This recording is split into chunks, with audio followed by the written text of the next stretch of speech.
안녕하세요. 오늘도 힘차게 도덕 수업을 시작합시다. 오늘은 지난 시간에 이어 국가관에 대해 생각해 보도록 하겠습니다.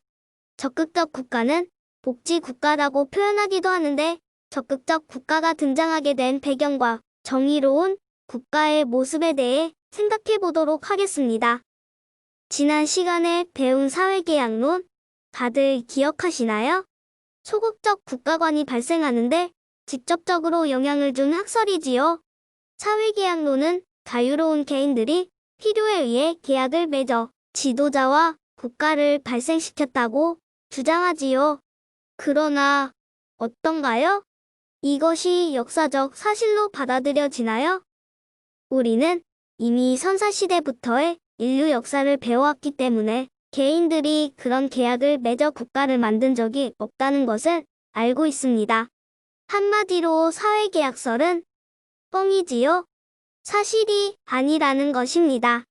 또한 사회계약설에서 이야기하는 것처럼 순전히 개인의 재산과 생명을 지키는 것에만 몰두하고 다른 일은 전혀 하지 않는 국가 역시 존재한 적이 없습니다.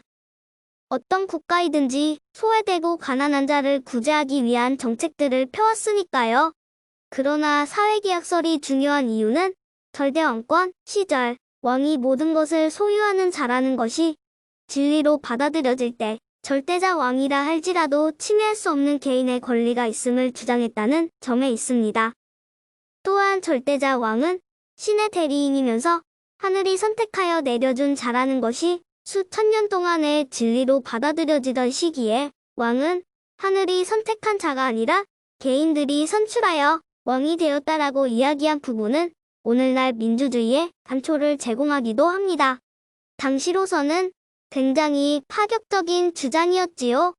특히 왕의 입장에서는 반갑지 않은 이야기일 것입니다.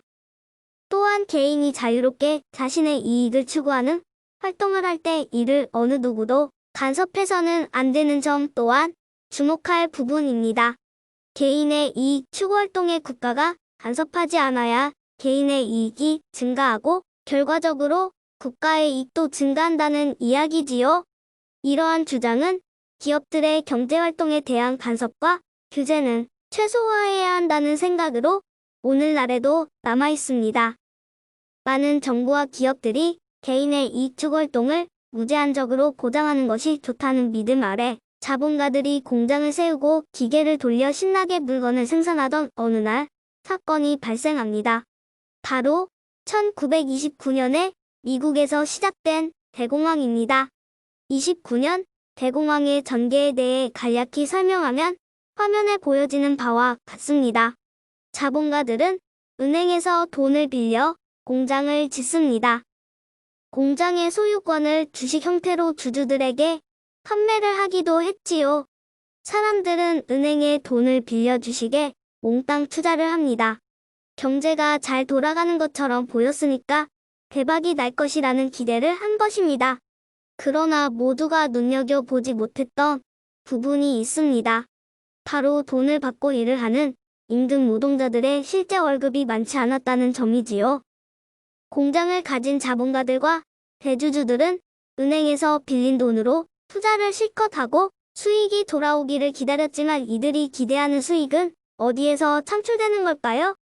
바로 공장에서 대량으로 생산해낸 물건들이 판매되어야 수익이 생기는 것이죠. 그럼 이 물건은 누가 사나요? 바로 월급을 받고 일을 하는 노동자들이 사줘야 하는 것입니다.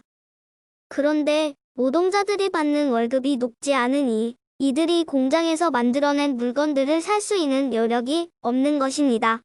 이를 실질 구매 능력이 떨어진다고 표현합니다. 팔리지 않는 물건이 많으면 공장은 어떻게 됩니까? 네, 맞습니다. 쫄딱 망하지요.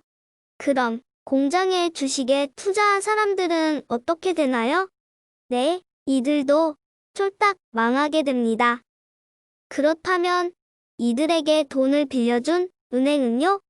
은행 역시 대출금과 이자가 들어오지 않으니 파산하게 되지요.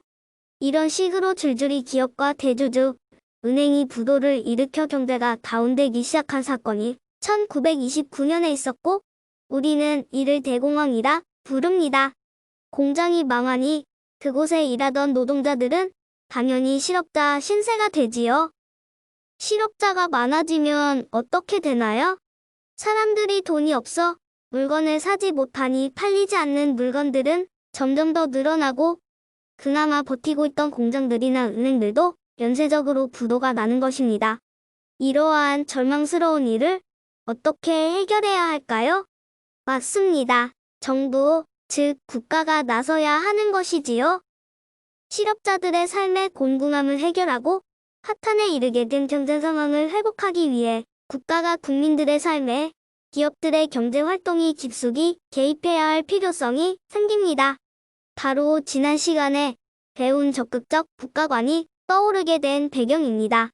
개입하지 않을수록 좋다고 주장했던 소극적 국가관의 한계가 대공황을 통해 드러난 것이지요. 그러나 사실 적극적 국가관이 대공황 이후에 새로 등장한 것은 아닙니다.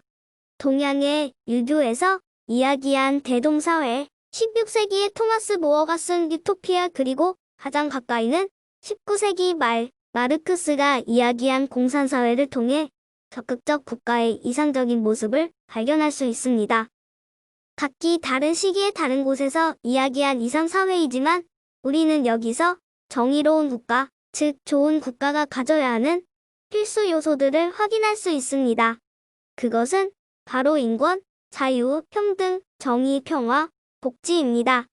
그렇다면 우리 사회는 어떤가요? 이러한 요소들이 균형 있게 분포되어 있나요? 과거 한국의 일면을 담은 영화들입니다. 이 영화들은 각각 80년 광주에서의 민주화 운동, 81년 부산에서의 불임사건, 그리고 87년 6월 항쟁을 소재로 하고 있습니다. 유명한 영화라 이 중 한 개쯤은 보셨을 겁니다. 영화 속 국가의 모습은 어떠했나요? 80년까지의 국가는 권력자가 자신의 권력을 영구히 하기 위해 국민의 권리를 무시하고 국민을 탄압하고 살상하는 폭력적이고 잔인한 국가였습니다. 좋은 국가가 가져야 하는 인권, 자유, 평등, 정의, 평화, 복지 가운데 어느 것도 갖추지 못했지요. 지금 우리 사회는 어떤가요? 과거의 폭력적인 국가는 아니지만 우리 사회에는 여전히 소외되고 고통받는 사람들이 존재합니다. 앞에서 소개한 이상사회는 표현 그대로 이상 속에서만 존재하는 사회입니다. 그대로 현실화되기는 어렵지요. 특히 마르크스가 이야기한 공산사회는 이미 실패라는 것이 오래전에 증명되었지요. 그러나 이들 이상사회는 현 사회가 더 많은 사람들의 행복을 위해 보완해야 하는 부분들을 발견하도 도와주는 역할을 합니다.